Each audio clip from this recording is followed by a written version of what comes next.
Have you ever wondered why your heart races when you're scared? Let's delve into the fascinating world of fear, a basic survival mechanism that's been with us since the dawn of humanity. Fear is our response to a perceived threat or danger. It is a primal instinct that prepares us to either fight or take flight. But here's an intriguing aspect. Fear can be both real and imagined. A growling dog can trigger fear, that's real. But the thought of delivering a speech in front of a crowd, that's imagined fear. Yet your body reacts in much the same way, doesn't it? It doesn't differentiate between a tangible threat and an intangible one. This is because fear is not just an emotion, it is a complex interplay of our instincts and experiences. It's a protective mechanism, keeping us safe from danger, whether that danger is a predator in the wild or the prospect of public embarrassment. Fear, in essence, is the body's alarm system, alerting us to potential danger. When fear strikes, your brain doesn't just sit idly by. No, it goes into overdrive, a veritable symphony of activity, with one tiny almond-shaped structure taking center stage, the amygdala. This little maestro of emotion is the brain's rapid response unit for fear. It's like the neighborhood watch, always on high alert, ready to sound the alarm at the slightest hint of danger.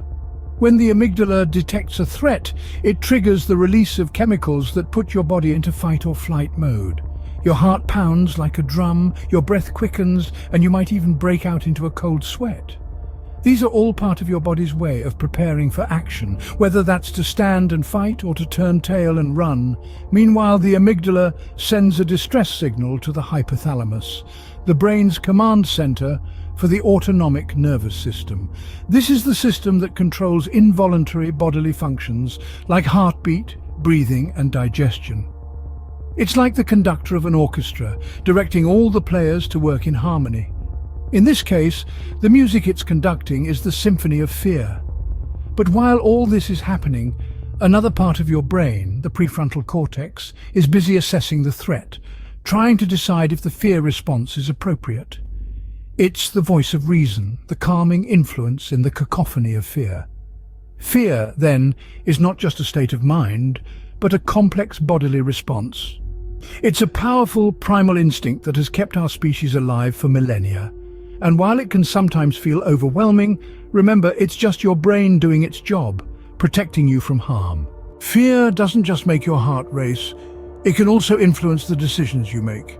It's akin to a dense fog settling over a familiar landscape, obscuring our usual pathways and causing us to tread with caution. Fear often leads us to make more conservative choices, as we naturally seek to avoid potential harm. Imagine you're in a forest, and you hear a rustling in the bushes.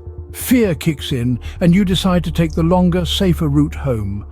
This is fear guiding your decision-making process, urging you to choose security over risk. But sometimes fear can cloud our judgment. It can make us see monsters where there are none, leading us to make irrational decisions.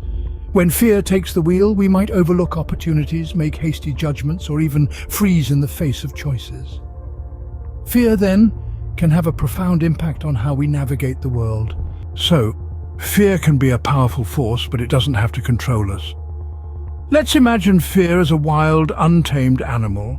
It's powerful and intimidating, yes, but with the right tools and techniques, we can learn to manage it, even use it to our advantage. How, you ask? Well, let's delve into that. To begin with, exposure therapy is one such tool. It's akin to gradually approaching the wild beast, getting a little closer each time until it no longer seems so terrifying. The key here is gradual exposure.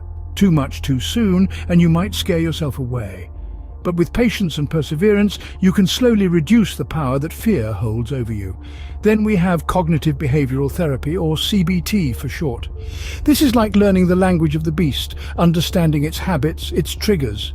By doing so, you can predict its behavior and even influence it. CBT helps you challenge the negative thought patterns that fuel your fears and replace them with more positive, realistic ones. But here's the crucial bit. The aim isn't to eliminate fear completely, because believe it or not, fear plays an important role. It keeps us safe, alerts us to danger. The aim instead is to understand and manage it, so it no longer holds undue sway over our lives. Understanding the psychology behind fear can be the first step towards conquering it. After all, knowledge, as they say, is power.